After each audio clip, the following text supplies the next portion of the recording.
Hello friend, आप सभी को हमारे channel study number 1 online class में स्वागत है।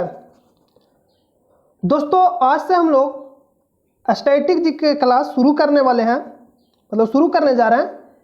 आज आपका यह पहला क्लास है, तो आज से आप हमारे साथ जुड़कर अपनी तैयारी को और भी मजबूती प्रदान कर सकते हैं।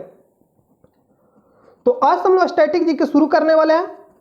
ये जो भी आपका प्रश्न रहेगा, किसी न किसी एग्जाम में पूछे गए प्रश्न रहेगा, तो आप हम पे बिलीव करिए कि आप अगर हमारे साथ जुड़े रहते हैं तो आपका सारा प्रश्न मतलब रिवीजन होते रहेगा। जो भी प्रश्न है आपका स्टैटिक जी से रिलेटेड, वो आपका सारा प्रश्न रिवीजन होते रहेगा। या हिस्ट्री हो, ज्योग्राफी हो, फिजिक्स हो गया, केमिस्ट्री हो गया, मतलब जो भी साइंस के हो गया, आर्ट्स के, सारा प्रश्न मतलब रिवीजन होते रहेगा। तो चलिए हम लोग वीडियो को शुरू करते हैं। और अगर आप चैनल पे नए हैं तो सबसे पहले वीडियो को शुरू से अंत तक देखिए।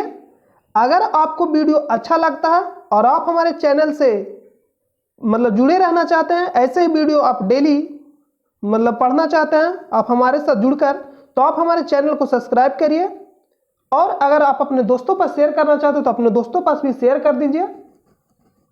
और आप हमारे टेलीग्राम चैनल से जुड़ सकते हैं, वहां आपको जो भी पढ़ाया जाता है वहां प्रैक्टिस करने के लिए दिया जाता है, जिसमें से आपको रैंक बताया जाएगा, कितना टाइम आप प्रश्नों को अटेम्प्ट कर रहे हैं, सारा आपको वहां बताया जाएगा। तो आप हमारे टेलीग्राम चैनल से भी जुड़ सकते हैं। टेलीग्राम चैनल में जाकर आप सर्च करें स्टडी नंबर 1। क्या सर्च करना? Study number 1। तो आप टेलीग्राम चैनल में जाकर सर्च करिएगा स्टडी नंबर 1, या आप वीडियो के डिस्क्रिप्शन में चले जाइए, वहां भी आपको टेलीग्राम चैनल का लिंक मिल जाएगा।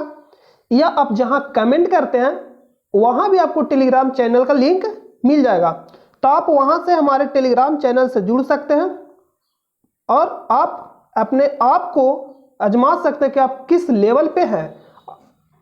तो चलिए हम लोग वीडियो को शुरू करते हैं।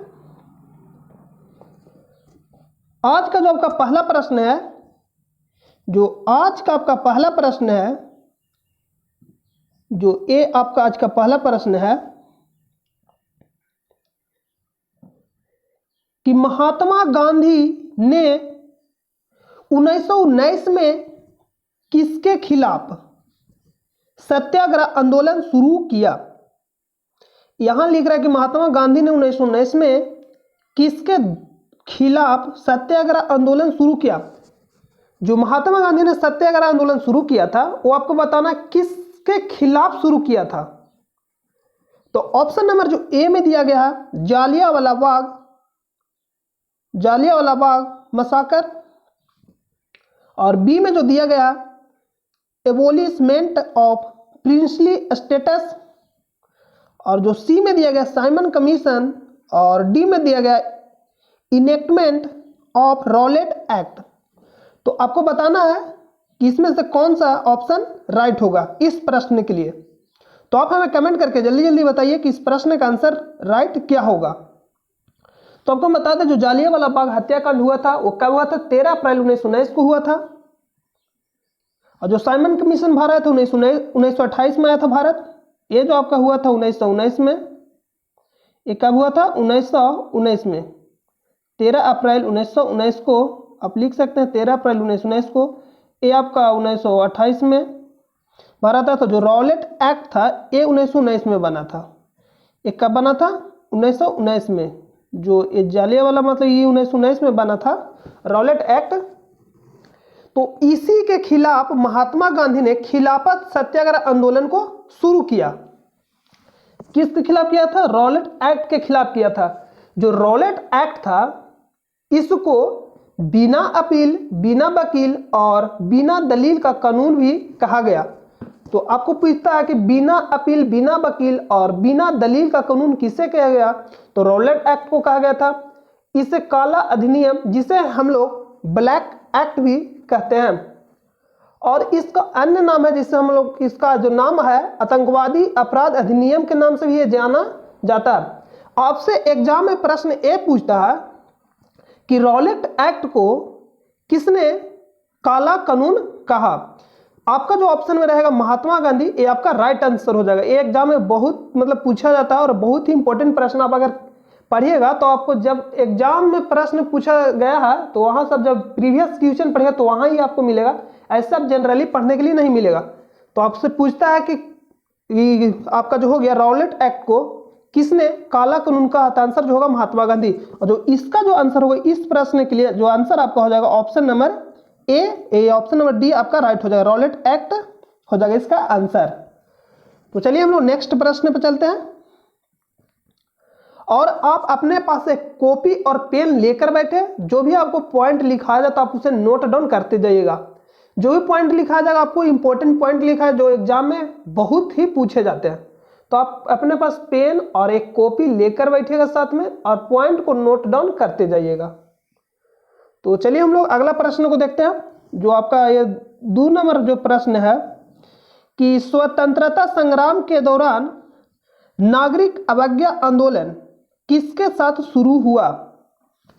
लिख रहा है कि स्वतंत्रता संग्राम के दौरान नागरिक अवज्ञा आंदोलन किसके साथ शुरू हुआ? ऑप्शन नंबर ए में दिया गया नेहरू द्वारा राष्ट्रीय ध्वज का फहराना, बी में दिया गया सरदार पटेल द्वारा कोई कर नहीं अभियान, और जो सी में दिया गया राम प्रसाद बिस्मिल द्वारा काकोरी घटना, और जो डी में दिया गया महात्मा गांधी मतलब गांधी द्वारा दांडी मार्च।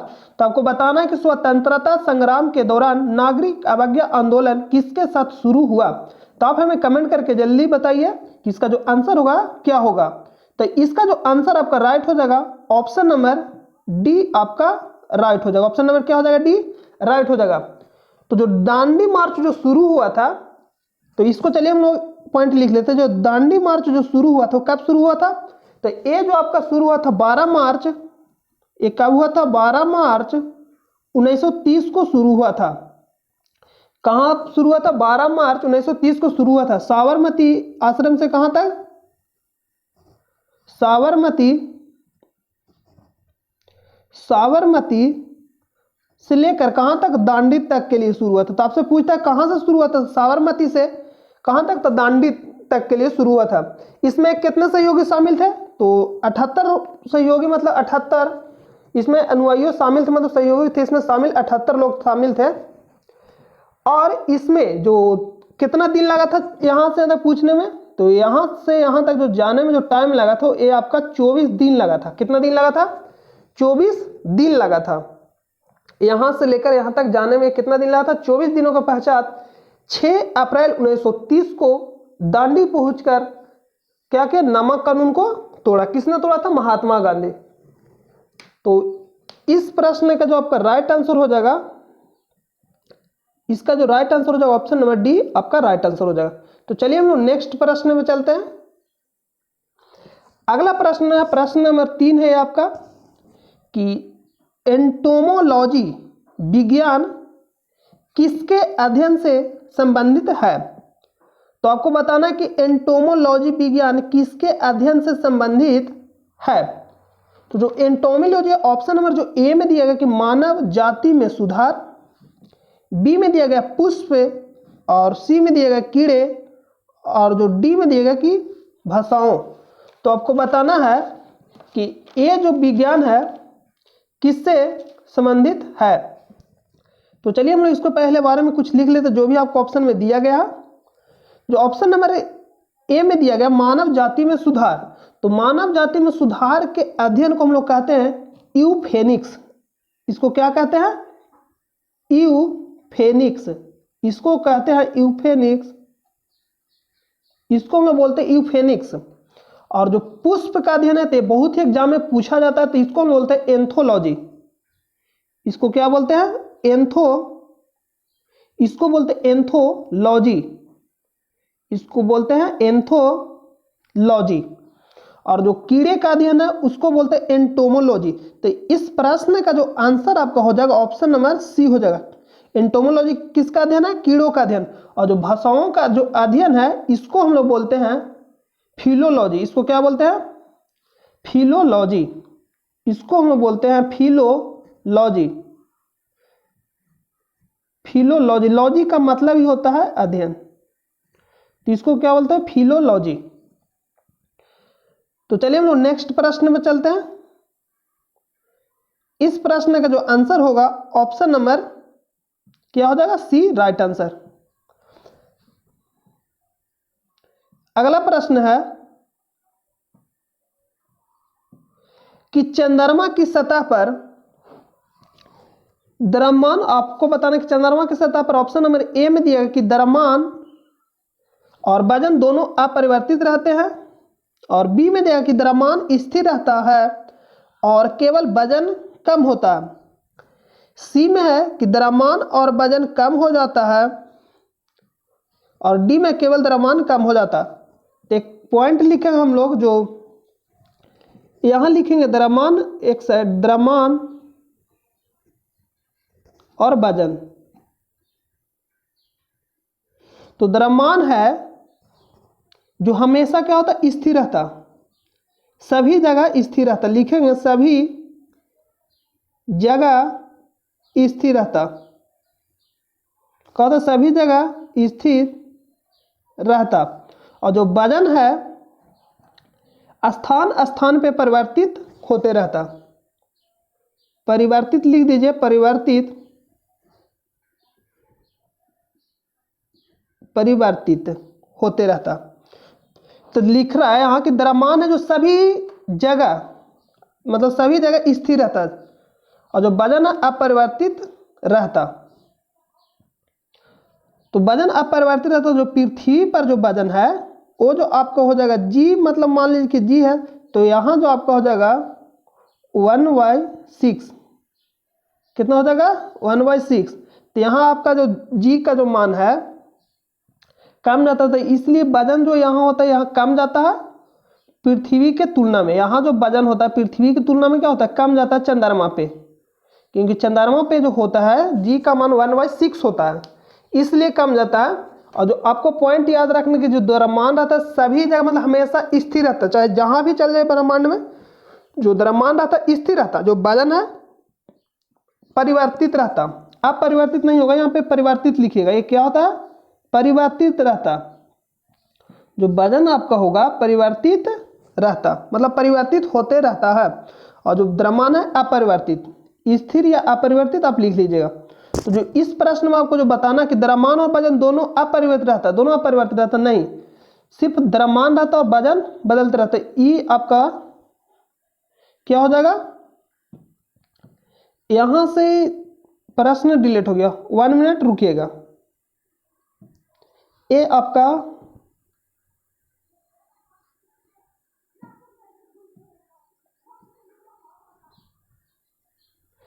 तो इस प्रश्न में जो आपको बताना था कि इसमें जो द्रव्यमान और वजन है दोनों अपरिवर्तित रहते हैं, तो अपरिवर्तित नहीं रहता, द्रव्यमान है जो स्थिर रहता, तो वजन बदलते रहता, तो द्रव्यमान स्थिर रहता और केवल वजन कम होता, द्रव्यमान और वजन दोनों कम होता, तो ये भी रॉन्ग हो जाएगा। अगला लिख रहा है केवल द्रव्यमान कम होता, तो द्रव्यमान क्या होता, स्थिर रहता, मतलब अपरिवर्तित रहता, कहीं भी चले, तो इसका जो राइट आंसर हो जाएगा ऑप्शन नंबर बी राइट हो जाएगा। तो चलिए हम नेक्स्ट प्रश्न पे चलते हैं। अगला प्रश्न है कि इनमें से कौन सा, ये जो आपका प्रश्न हो जाएगा, ये तीसरा था, ये आपका चौथा नंबर हो जाएगा, ये जो प्रश्न है आपका 5वां प्रश्न है कि इनमें से कौन सा रासायनिक परिवर्तन नहीं है। आपको बताना कि इनमें से कौन सा रासायनिक परिवर्तन नहीं है। ऑप्शन नंबर जो ए में दिया पानी का इलेक्ट्रोलाइसिस, इलेक्ट्रोलाइसिस का मतलब होता है विद्युत अपघटन। विद्युत अपघटन कहने का मतलब है कि जब जल में विद्युत धारा प्रवाहित किया जाता है, जो जल रहता है वो टूट जाता है, जो जल रहता है वो टूट जाता है, हाइड्रोजन रहता है जो H+ में, और जो OH रहता है वो आपका माइनस में टूट जाता है।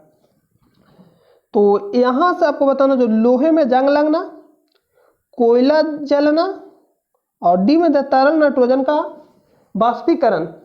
तो आपको बताना कि इनमें से कौन सा रासायनिक परिवर्तन नहीं है।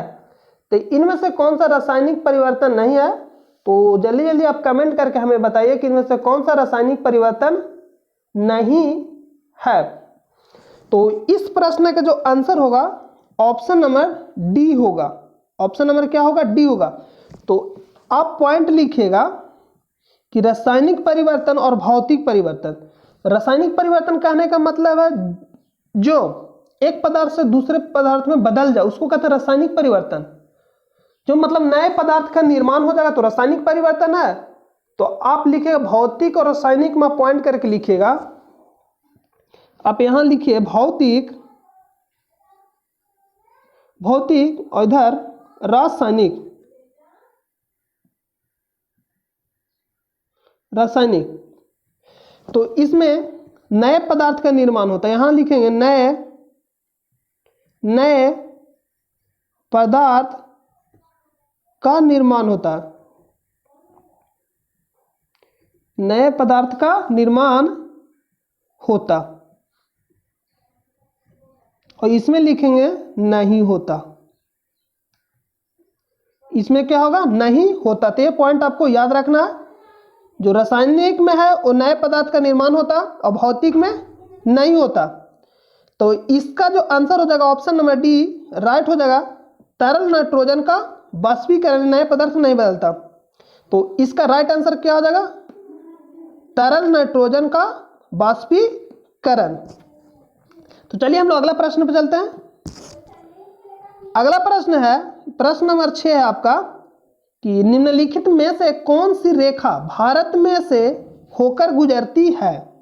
तो आपको बताना कि निम्नलिखित में से कौन सी रेखा भारत से होकर गुजरती है। ऑप्शन नंबर ए में दिया मकर रेखा, बी में दिया आर्कटिक वृत्त, सी में दिया कर्क रेखा और डी में भूमध्य रेखा।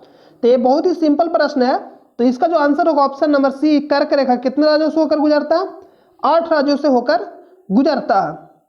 तो इस प्रश्न का जो आंसर होगा राइट ऑप्शन नंबर सी हो जाएगा। तो चलिए हम लोग नेक्स्ट प्रश्न पे चलते हैं। अगला प्रश्न है 7 नंबर प्रश्न कि किस गवर्नर जनरल ने भारत में अस्थायी भूमि राजस्व प्रणाली की शुरुआत की, जिसको बोलते हैं परमानेंट सेटलमेंट। अस्थायी मतलब हमेशा हमेशा के लिए, अस्थायी भूमि राजस्व प्रणाली की शुरुआत की। तो ये जो आपका शुरू हुआ था ये आपका हो जाएगा 1792 में। ये आपका कब हो जाएगा? 1792 में। तो ऑप्शन नंबर ए में दिया गया है लॉर्ड कर्नवालिस, लॉर्ड कर्नवालिस, और बी में दिया है वारेन हेस्टिंग, और सी में दिया है लॉर्ड माउंटबेटन, और डी में दिया लॉर्ड डलहौजी। तो आप हमें इस प्रश्न का आंसर जल्दी जल्दी कमेंट करके बताइए कि इसका जो आंसर होगा क्या होगा। तो जल्दी जल्दी आप हमें कमेंट करके बताइए कि इस प्रश्न का जो आंसर होगा वो आपका क्या होगा। तो आप हमें जल्दी जल्दी कमेंट करके बताइए। तो चलिए हम आपको बता देते कि इस प्रश्न का जो आंसर होगा ऑप्शन नंबर ए आपका राइट हो जाएगा। ऑप्शन नंबर ए आपका क्या हो जाएगा? राइट हो जाएगा इस प्रश्न का आंसर। जो लॉर्ड कर्नवालिस का जो कार्यकाल रहता है ये आपका हो जाएगा 1785 से लेकर 92 तक, 85 या 86 या बोल 1786 से लेकर 92 तक। तो इसका जो राइट आंसर हो जाएगा ऑप्शन नंबर ए। और जो वारेन हेस्टिंग था ये आपके बंगाल के प्रथम गवर्नर जनरल, बंगाल का प्रथम गवर्नर जनरल और बंगाल का अंतिम गवर्नर। गवर्नर अलग है और गवर्नर जनरल अलग है। अगर पूछेगा बंगाल का अंतिम गवर्नर कौन था तो वारेन हेस्टिंग। अगर आपसे पूछेगा कि बंगाल के प्रथम गवर्नर जनरल कौन था तो वारेन हेस्टिंग। दोनों का आंसर क्या था? Warren Hasting. और लॉर्ड माउंटबेटन, लॉर्ड डलहौजी। तो चलिए हम लोग नेक्स्ट प्रश्न पे चलते हैं। डलहौजी के कार्यकाल में क्या होता है? ट्रेन मतलब शुरू हुआ था 1853 में। तो चलिए हम लोग अगला प्रश्न पे चलते हैं। प्रश्न नंबर 8 है आपका कि किसे बनारस हिंदू विश्वविद्यालय के संस्थापक के रूप में जाना जाता है। तो ये कब बना था विश्वविद्यालय? 1916 में। ऑप्शन नंबर जो ए में दिया गया मदन मोहन मालवीय, मोतीलाल नेहरू, बाल गंगाधर तिलक, लाला लाजपत राय। तो इसका जो आंसर होगा ऑप्शन नंबर ए राइट हो जाएगा। मदन मोहन मालवीय को बनारस हिंदू विश्वविद्यालय के संस्थापक के रूप में जाना जाता है, जो 1916 में स्थापना किए थे। वो कब किए थे? बनारस हिंदू विश्वविद्यालय की जो स्थापना किए थे पंडित मदन मोहन मालवीय कब किए थे? 1916 में किए थे। तो इसका जो राइट आंसर हो जाएगा ऑप्शन नंबर ए राइट हो जाएगा। तो हम लोग नेक्स्ट प्रश्न की ओर चलते हैं। अगला प्रश्न, प्रश्न नंबर जे ए आपको हो जाएगा 9 हो जाएगा। पूछ रहा है इनमें से कौन सा देश सार्क का सदस्य नहीं है। तो पहले हम लोग सार्क के बारे में जानेंगे और उसके बाद प्रश्न पे हम लोग वापस आएंगे। तो सार्क लिखकर आप डैश दीजिएगा और जो पॉइंट लिखा रहे उसको आप लिख लीजिएगा। ये मैक्सिमम पॉइंट होगा जो आपसे एग्जाम में पूछा जा सकता है। तो यहां हम लोग लिखेंगे सार्क। सार्क का जो फुल फॉर्म होता है ये आपको पॉइंट नंबर 1 में लिखिएगा, साउथ एशियन एसोसिएशन।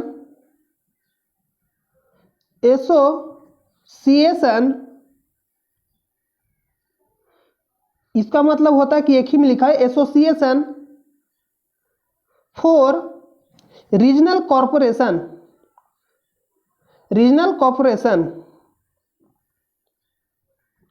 रीजनल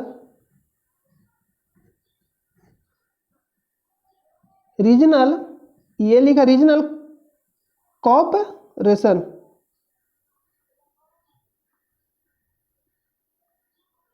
तो ये हो जाएगा सार्क का फुल फॉर्म।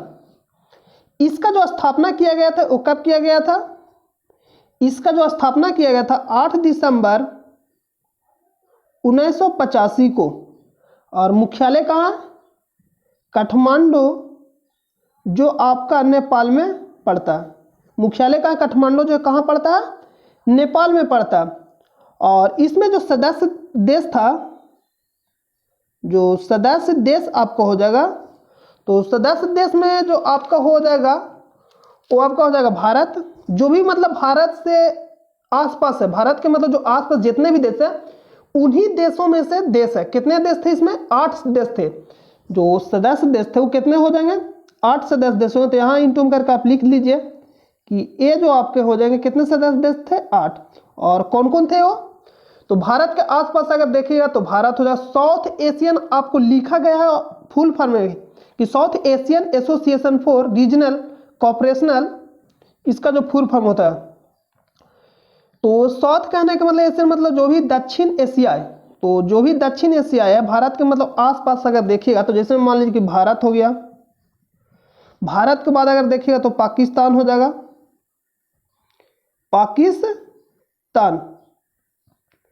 पाकिस्तान के बाद अगर देखिएगा तो नेपाल हो जाएगा, क्योंकि नेपाल इसका मुख्यालय है तो नेपाल होगा ही, नेपाल हो जाएगा। और नेपाल के बाद अगर आप देखिएगा तो भूटान हो जाएगा, भूटान हो जाएगा। श्रीलंका हो जाएगा जो भारत के नीचे है, श्रीलंका। श्रीलंका के बाद हो जाएगा मालदीव, जो पूर्व साइड में मतलब पूर्व और दक्षिण साइड में उधर आप देखिएगा तो मालदीव।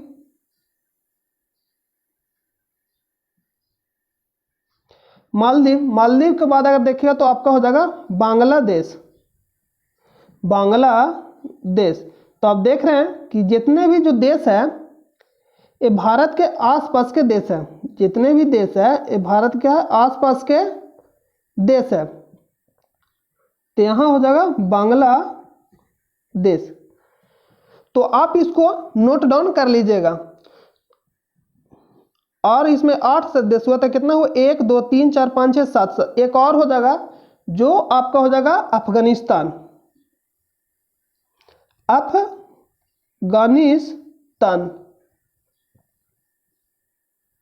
क्या हो जाएगा? अफगानिस्तान। तो आप इसको नोट डाउन कर लीजिएगा। कौन कौन है एक बार आप फिर से देखिए। भारत हो गया तो आप सदस्य देश और स्थापना जरूर याद रखिएगा। फुल फॉर्म ही आपसे पूछा जाता है। जो भी पॉइंट है वो इंपॉर्टेंट पॉइंट है, तो शुरू से आप फिर एक बार देख लीजिए। अगर आपसे पूछा सार्क का फुल फॉर्म क्या होता है तो South Asian association for regional cooperational. और इसका स्थापना कब हुआ था? 8 दिसंबर 1985 को। कहाँ हुआ था? काठमांडू, जो कहाँ पड़ता है? आपका नेपाल में पड़ता है। अगर आपसे पूछेगा कि सदस्य देश कौन है तो आपसे ये नहीं पूछेगा सदस्य देश कौन है, ये भी पूछ सकता है।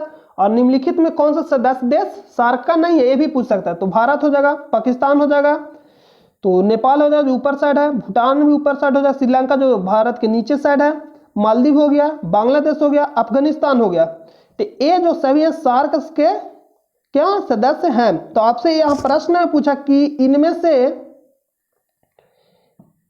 इनमें से कौन सा देश सार्क का सदस्य नहीं है। तो अफगानिस्तान, तो अफगानिस्तान था ही।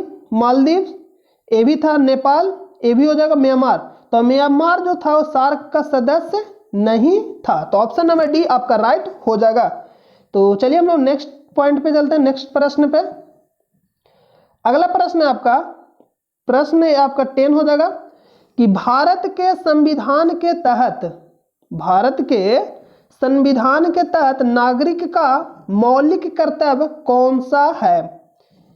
तो भारत के संविधान के तहत नागरिक का जो मौलिक कर्तव्य है कौन सा है। तो ऑप्शन नंबर जो ए में दिया, भारत के इतिहास के बारे में पूरा ज्ञान प्राप्त करना, ये मौलिक कर्तव्य नहीं है, पूरा ज्ञान प्राप्त करना। आप प्राप्त कर भी सकते हो, नहीं प्राप्त, ये आपका मन है। ऑप्शन नंबर ए आपका रॉन्ग हो जाएगा। नेक्स्ट है कि भारत के ऐतिहासिक स्मारक की रक्षा करना, ये हो सकता है, इसको आप रहने दीजिए। अगला ऑप्शन है कि देश की रक्षा करने और जब भी आवश्यक हो राष्ट्रीय सेवाएं प्रदान करना, तो ये भी होगा। पड़ोसी देशों के साथ दोस्ती करना, तो ये नहीं हो। तो ऑप्शन नंबर बी और सी बचा, तो ये जो आपका ऑप्शन नंबर सी आपका बेस्ट हो जाएगा। अगर ए नहीं रहता तो ऑप्शन नंबर बी जो था वो आपका हो जाएगा। तो इसको आप सेकेंड मान लीजिए और इसको आप फर्स्ट मान लीजिए। अगर ए नहीं रहता तो ऑप्शन नंबर बी राइट हो जाएगा। तो मौलिक कर्तव्य के बारे में हम लोग कुछ पॉइंट है जो उसको आप हम लिखा देते, आपको उसको हम लिखा देते, तो आप उसे याद कर लीजिएगा, आप इसे नोट डाउन कर लीजिएगा। तो मौलिक कर्तव्य के बारे में लिखकर आप डैश दीजिएगा, ऊपर लिख दीजिए मौलिक कर्तव्य, मौलिक कर्तव्य क्या हो जाएगा, मौलिक कर्तव्य, मौलिक कर्तव्य। तो इसके बारे में आपको लिखना मौलिक कर्तव्य के बारे में। तो पॉइंट नंबर पहला में लिखिएगा कि स्वर्ण सिंह समिति की सिफारिश पर, इसे किस सिफारिश है, किस समिति की सिफारिश पर, तो स्वर्ण सिंह, जो पहला पॉइंट है स्वर्ण सिंह समिति। पॉइंट नंबर 1 में स्वर्ण सिंह समिति पूछता है किस समिति की सिफारिश पर इसको मतलब लाया था, तो स्वर्ण सिंह समिति पॉइंट नंबर 1 में। तो कब लाया था, 1976 में। किस संविधान संशोधन के द्वारा, तो 42वें संविधान संशोधन के द्वारा मौलिक कर्तव्य को संविधान में शामिल किया गया। कहां शामिल किया, संविधान में शामिल किया गया। और जो इसके तहत जो संविधान में एक नए भाग का निर्माण हुआ, जो क्या था, जो नए भाग का जो निर्माण हुआ था वो आपका जो भाग हो जाएगा, भाग 4 हो जाएगा। 4 को जोड़ा गया संविधान के नए भाग में, अनुच्छेद 51 का क्या जोड़ा गया, जो 4 हो गया, भाग जो 4 था उसमें नए भाग में, संविधान के इस नए भाग में अनुच्छेद क्या जोड़ा गया था, तो अनुच्छेद जो जोड़ा गया था वो आपका हो जाएगा 51 के का, आप यहां लिख लीजिएगा 51 के अनुच्छेद जो आपका जोड़ा गया था वो आपका हो जाएगा 51 के का, 51 के कौन सा अनुच्छेद जोड़ा गया था, तो 51 के का जोड़ा गया था अनुच्छेद, मतलब 51 में भी खंड था तो उसमें का जोड़ा गया, जिसमें कितने जो शुरू में जो थे वो आपका हो जाएगा 10 मौलिक कर्तव्य थे। तो पॉइंट नंबर लिखता है कि शुरू में कितने मौलिक कर्तव्य थे, तो वो जो आपका होगा कितने मौलिक कर्तव्य थे, जो फर्स्ट में थे 10 मौलिक कर्तव्य थे। जो शुरू में मौलिक कर्तव्य था कितने था, 10 मौलिक कर्तव्य। जो फर्स्ट में था यहां पर लिख लीजिएगा, जो फर्स्ट में था कितने मौलिक कर्तव्य था, 10 मौलिक कर्तव्य था। बाद में जोड़ा गया, बाद में कब जोड़ा गया था, तो 2002 में, आप यहां से लिख लीजिएगा कि 2002 में 46वें संविधान संशोधन के द्वारा एक और मौलिक कर्तव्य को जोड़ा गया, जो आपका हो जाएगा 2002 में 46वें संविधान, 2002 में 46वें संविधान संशोधन के द्वारा एक और मौलिक कर्तव्य को जोड़ा गया था। तो इतना पॉइंट आप इसे याद रखिएगा। इतना पॉइंट आपको क्या रखना, याद आपको रखना, जो एग्जाम के पॉइंट ऑफ व्यू से बहुत ही इम्पोर्टेंट है, तो आप इसे जरूर याद रखिएगा। तो चलिए हम लोग नेक्स्ट पॉइंट पे चलते हैं। अगला प्रश्न है आपका, जो ये आपका शायद 11 नंबर प्रश्न है, जो पिछला प्रश्न था 10, ये आपका 11 नंबर प्रश्न हो जाएगा। अगला प्रश्न है कि अजंता और एलोरा स्मारक किसके अवधि के दौरान निर्माण किया गया था? ऑप्शन नंबर जो ए में दिया पल्लव, ऑप्शन नंबर बी में दिया कदम, और ऑप्शन नंबर डी में दशरथ, और ऑप्शन नंबर डी में दिया राष्ट्रकूट। तो इसका जो राइट आंसर हो जाएगा ऑप्शन नंबर डी, राष्ट्रकूट। इसका जो आंसर होगा ऑप्शन नंबर डी, राष्ट्रकूट। जो अजंता में जो गुफाएं थे वो आपका 29 हो जाएगा, और जो आपका एलोरा में जो गुफाएं था वो आपका 34 हो जाएगा। कहाँ पड़ता है? तो महाराष्ट्र के औरंगाबाद जिले में ये पड़ता है। तो इसका answer option number D right हो जाता है। चलिए हम नेक्स्ट वाले प्रश्न पे चलते हैं। 12 नंबर प्रश्न है कि भारत के राष्ट्रपति और उपराष्ट्रपति की अनुपस्थित में कौन भारत के राष्ट्रपति का कार्य करता है? अगर राष्ट्रपति नहीं रहता तो उपराष्ट्रपति कार्य करता है, लेकिन अगर दोनों ही नहीं रहेंगे तो कौन मतलब भारत के राष्ट्रपति का कार्य करता है?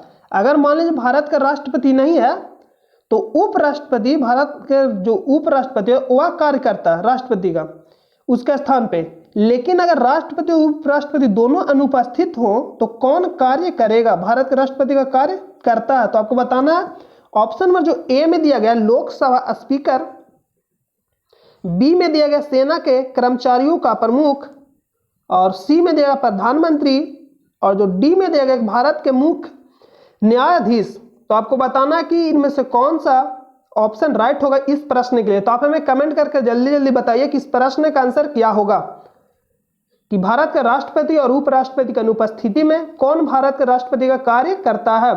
तो इसका जो राइट आंसर हो जाएगा ऑप्शन नंबर डी राइट हो जाएगा। अगर राष्ट्रपति उपराष्ट्रपति दोनों अनुपस्थित हैं तो जो भारत के मुख्य न्यायाधीश होगा वह कार्य करेगा, और मुख्य न्यायाधीश भी नहीं रहेगा तो जो अन्य न्यायाधीश रहता वह कार्य कर सकता है। तो चलिए इसका जो राइट आंसर हो जाएगा ऑप्शन नंबर डी राइट हो जाएगा। तो हम लोग नेक्स्ट वाले प्रश्न पे चलते हैं।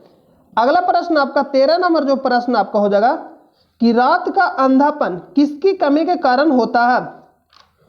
तो ये अधिकतर लोगों को मालूम है कि जो रात का जो अंधापन होता है वो किसके कारण होता है। तो ऑप्शन नंबर जो ए में दिया विटामिन डी, और बी दिया विटामिन B12, और विटामिन ए और विटामिन सी। तो विटामिन ए सभी को मालूम होगा, तो इस प्रश्न में ज्यादा टाइम देने की आवश्यकता नहीं है। तो इस प्रश्न में सभी को मालूम है, तो option number C vitamin A आपका राइट आंसर हो जाएगा।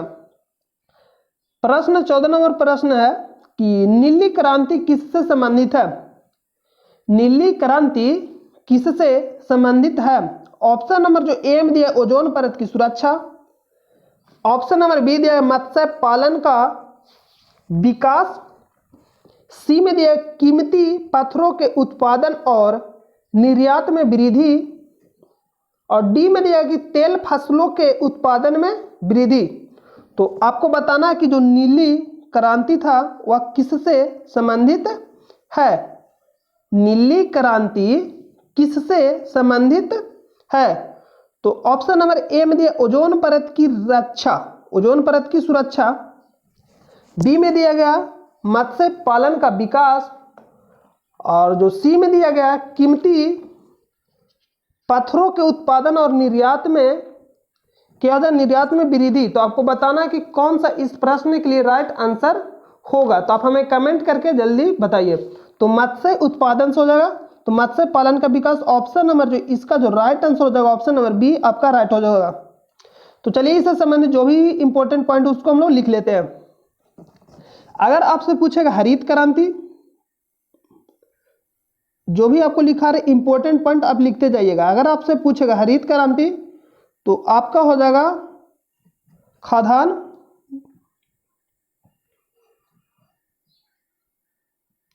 अगर आपसे पूछता है श्वेत क्रांति ये बहुत ही एग्जाम में पूछे जाते हैं। ये जो आपको लिखा रहे हैं बहुत ही एग्जाम में पूछा जाता है, तो आप इसे याद रखिए। मिल्क हो जाएगा दुग्ध उत्पादन से, खदान करने के मतलब खाद पर जो खाने में होता है तो खदान से हो जाएगा, दुग्ध उत्पादन से हो जाएगा। अगर आपसे पूछेगा लाल क्रांति, लाल क्रांति, तो ये आपका हो जाएगा टमाटर या मांस। अगर आपका ऑप्शन में रहेगा मांस तो पहला नंबर जो ऑप्शन आप मारिएगा मांस हो जाएगा, और आपका हो जाएगा टमाटर, मांस और टमाटर। अगर आपसे पूछता है पीली क्रांति, तो जो पीली क्रांति आपका जो होगा वो तिलहन से हो जाएगा। तो बहुत ही एग्जाम में पूछा था, सभी याद रखिएगा, इसको नोट डाउन कर लीजिएगा। अगर आपसे पूछता है भूरी क्रांति, तो जो भूरी क्रांति होगा वो आपका हो जाएगा उर्वरक से। भूरी क्रांति किससे हो जाएगा? उर्वरक से, उर्वरक से हो जाएगा। और जो गुलाब क्रांति हो जाएगा झींगा, झींगा जानते हैं मछली, झींगा मछली, तो आप एक और लिख लीजिए गुलाब। तो गुलाब जो हो जाएगा गुलाब क्रांति, ये आपका हो जाएगा, जो गुलाब हो जाएगा, जो गुलाब क्रांति वो हो जाएगा आपका झींगा उत्पादन, जो झींगा मछली होता है। तो इस प्रश्न का जो आंसर होगा ऑप्शन नंबर बी राइट होगा। चलिए हम लोग नेक्स्ट वाले प्रश्न पे चलते हैं, इसको आप नोट डाउन कर लीजिएगा, एक बार देख लीजिए, आपको फिर से बताते हैं। हरित क्रांति किससे संबंधित है? खाद्यान्न से। सफेद क्रांति दुग्ध से। और आपका लाल क्रांति हो जाएगा टमाटर हो जाएगा या मांस, मांस पहला ऑप्शन होगा। पीली क्रांति पीली तिलहन, भूरी क्रांति उर्वरक, गुलाब क्रांति झींगा से संबंधित है। हरित क्रांति खाद, जो खाद्य पदार्थ होगा खाने वाला खाद्यान्न, तो ये आपका हो जाएगा। तो चलिए हम लोग नेक्स्ट वाले प्रश्न पे चलते हैं, आप इसको स्क्रीनशॉट ले लीजिएगा या आप इसे लिख लीजिएगा। तो इस प्रश्न का ऑप्शन नंबर बी राइट हो जाएगा। ऑप्शन नंबर बी क्या हो जाएगा? नीली क्रांति किससे संबंधित? मत्स्य पालन या मत्स्य उत्पादन। अगला है प्रश्न नंबर 15 का जो आपका प्रश्न हो जाएगा कि कृषि प्रणाली में कौन सी एक सिंचाई की विधि नहीं है। आपको बताना है कि कृषि प्रणाली में कौन सी एक सिंचाई की विधि नहीं है। ऑप्शन नंबर ए में दिया सिंचक सिंचाई, बी में दिया सतह सिंचाई, और सी में दिया टपकन सिंचाई, और डी में दिया कदम सिंचाई। सिंचक सिंचाई कहने का मतलब सिंचना मतलब पानी के द्वारा, और सतह सिंचाई जैसे हम लोग सतह सिंचाई कहने का मतलब कि पानी सतह पे मतलब जाकर मतलब पूरा, जैसे में नहर हो गया, पैन से जाकर हम लोग जो पानी करते हैं नहर सब से जाकर पानी, वही हो गया सतह सिंचाई। और टपकन सिंचाई, टपकन सिंचाई का मतलब बूंद बूंद से देकर सिंचाई करना, पाइप के द्वारा मतलब लगा रहता हो। कदम सिंचाई कोई भी नहीं है सिंचाई संबंधित। तो इसका जो ऑप्शन नंबर जो डी है ये आपका राइट हो जाएगा, कदम सिंचाई। तो चलिए हम लोग अगला प्रश्न पे चलते हैं। प्रश्न 16 नंबर जो प्रश्न है आपका कि रडार प्रयोग किया जाता है। आपको रडार के बारे में बताना कि रडार प्रयोग कहां किया जाता है। तो ऑप्शन नंबर जो ए में दिया गया है, ऑप्शन नंबर ए में क्या देगा कि पानी वाष्प के साथ मौसम की स्थिति का निर्धारण। जो बी में दिया गया कि प्रकाश तरंगों के द्वारा आकाश में वस्तुओं की स्थिति का पता लगाना, और जो सी में दिया गया रेडियो तरंगों के द्वारा वस्तुओं की उपस्थिति और स्थान का पता लगाना, और जो डी में दिया दूरस्थ स्थानों में बंजर भूमि क्षेत्र का निर्धारण करना। तो आपको बताना कि इनमें से कौन सा प्रश्न सही होगा। तो इसका जो राइट आंसर ऑप्शन नंबर जो ए दे पानी वाष्प से मौसम की स्थिति, ये नहीं होगा। प्रकाश तरंगों के द्वारा आकाश में वस्तुओं की स्थिति का पता लगाना, तो ये हो सकता है। रेडियो तरंगों के द्वारा वस्तुओं की उपस्थिति और स्थान का पता लगाना, तो ये भी हो सकता है। दूरस्थ स्थानों में बंजर भूमि क्षेत्र का निर्धारण करना। तो ऑप्शन नंबर इसका जो राइट आंसर हो जाएगा ऑप्शन नंबर सी हो जाएगा, फर्स्ट आंसर। अगर ए नहीं रहता तो ए आपका सेकेंड आंसर हो जाएगा, जो प्रकाश तरंगों के द्वारा आकाश में वस्तु की स्थिति का पता लगाना, तो ये आपका राइट आंसर हो जाएगा ऑप्शन नंबर सी। ए नहीं रहता तो ऑप्शन नंबर बी आपका राइट होता। तो रेडियो जो रेडियो है, रेडियो का जो प्रयोग किया जाता है रेडियो तरंगों के द्वारा वस्तुओं की उपस्थिति और स्थान का पता लगाने में किया जाता है। रडार का जो आविष्कार किया था टेलर एवं यंग ने किया। इसका जो आविष्कार कौन किया था? तो रडार के बारे में आप यहां से फुल फॉर्म लिख सकते हैं। तो रडार के बारे में हो जाएगा कि जो रडार का जो फुल फॉर्म होता है radio detection and ringing, radio detection and ringing, radio detection and ringing, ये आपका रडार का फुल फॉर्म हो जाएगा। और इसका जो आविष्कार कौन किया था? तो टेलर एवं यंग ने किया था। इसका जो आविष्कार किया था कौन किया था? टेलर एवं यंग ने किया था इसका आविष्कार। तो इस प्रश्न का जो आपका ऑप्शन होगा, ऑप्शन नंबर सी आपका राइट हो जाएगा। और इसका जो फुल फॉर्म होता है radio detection and ringing, radio detection and ringing होता है। किसका फुल फॉर्म होता है? तो जो रडार का जो फुल फॉर्म होता है radio detection and ringing, radar का फुल फॉर्म क्या था? Radio detection and ringing. इसका जो आविष्कार कौन किया था? टेलर एवं यंग ने। इसका प्रयोग हम लोग कहाँ करते हैं?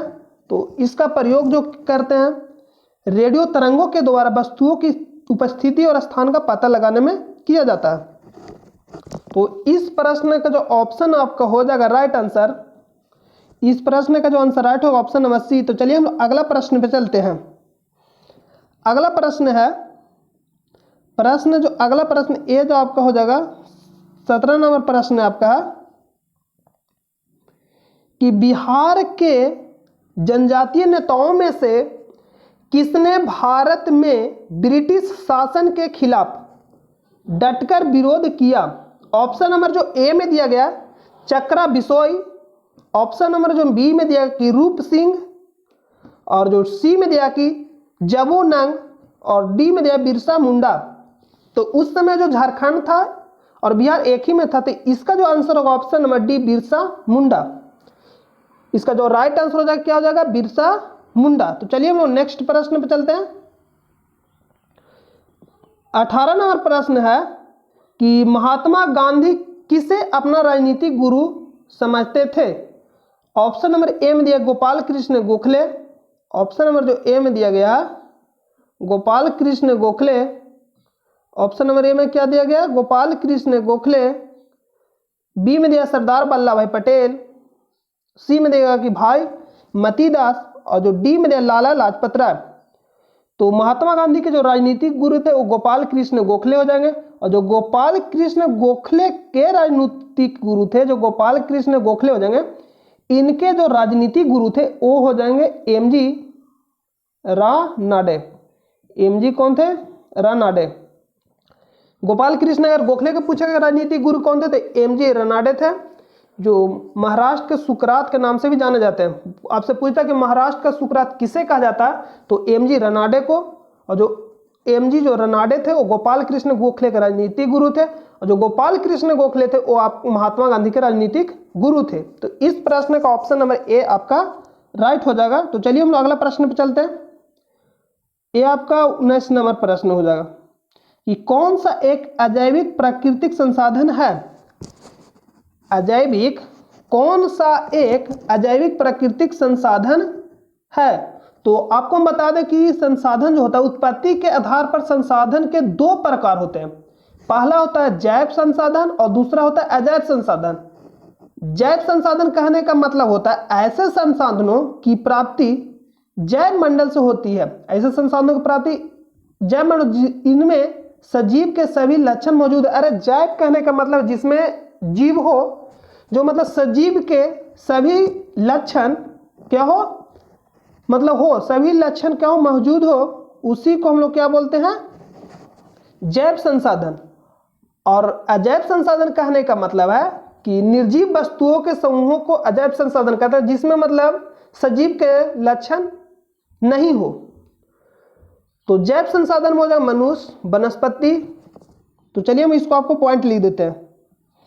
तो उत्पत्ति के आधार पर क्या हो जाएगा, उत्पत्ति के आधार पर, यहां लिखेंगे उत्पत्ति के आधार पर, जो उत्पत्ति के जो आधार पर हो जाएगा आपका, एक आपका हो जाएगा जैव संसाधन और एक आपका हो जाएगा अजैव संसाधन।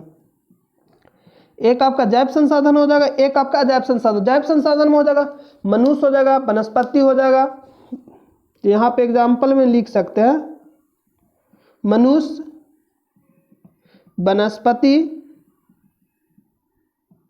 मनुष्य हो जाएगा, वनस्पति हो जाएगा, तो और अन्य प्राणी समुदाय के सभी जीव मतलब हो जाएंगे। और अजैव में आप लिख सकते हैं चट्टान हो जाएगा, खनिज हो जाएगा, जो भी मतलब जिसमें सजीव के लक्षण नहीं पाए जाते। तो आप लिख सकते हैं एग्जाम्पल में, इसमें जो एग्जाम्पल आप लिखिएगा चट्टान हो जाएगा,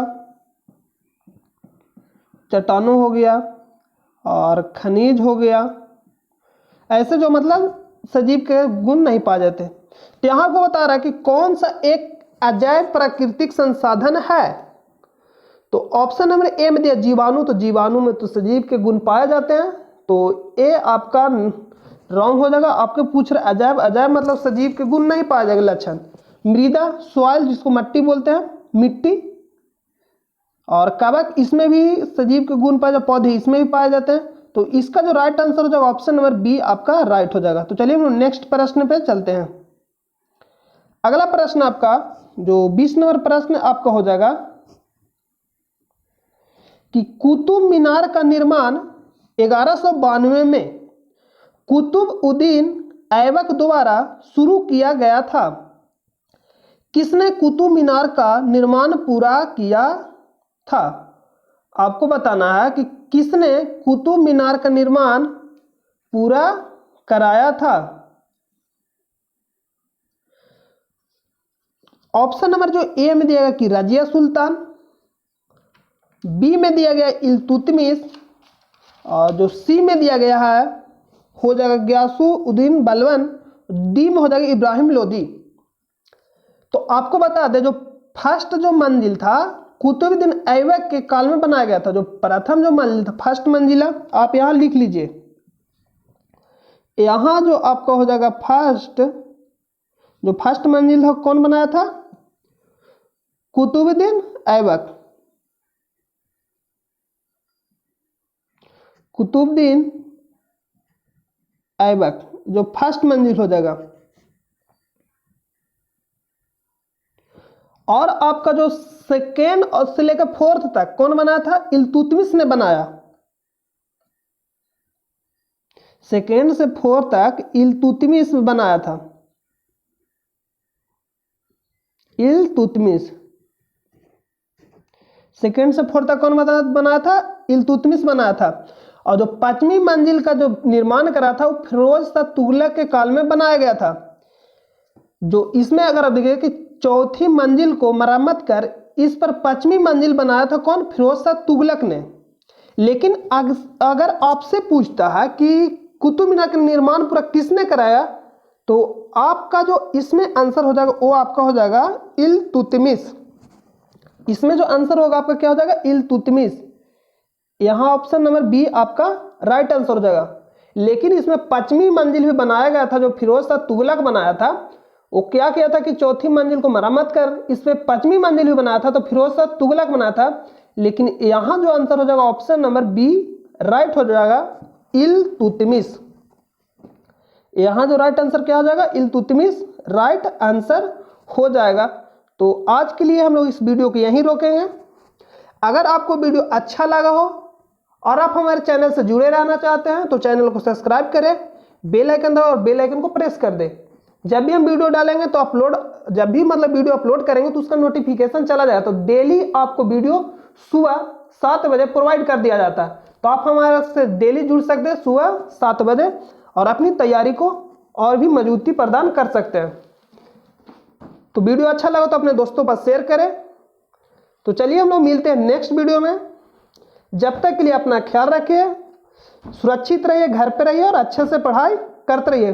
कंटिन्यू को पढ़ाई रखिए अपना और सुरक्षित रहिए। तो चलिए हम लोग मिलते हैं नेक्स्ट वीडियो में। जब तक के लिए अपना ख्याल रखिए। Thanks for watching the video.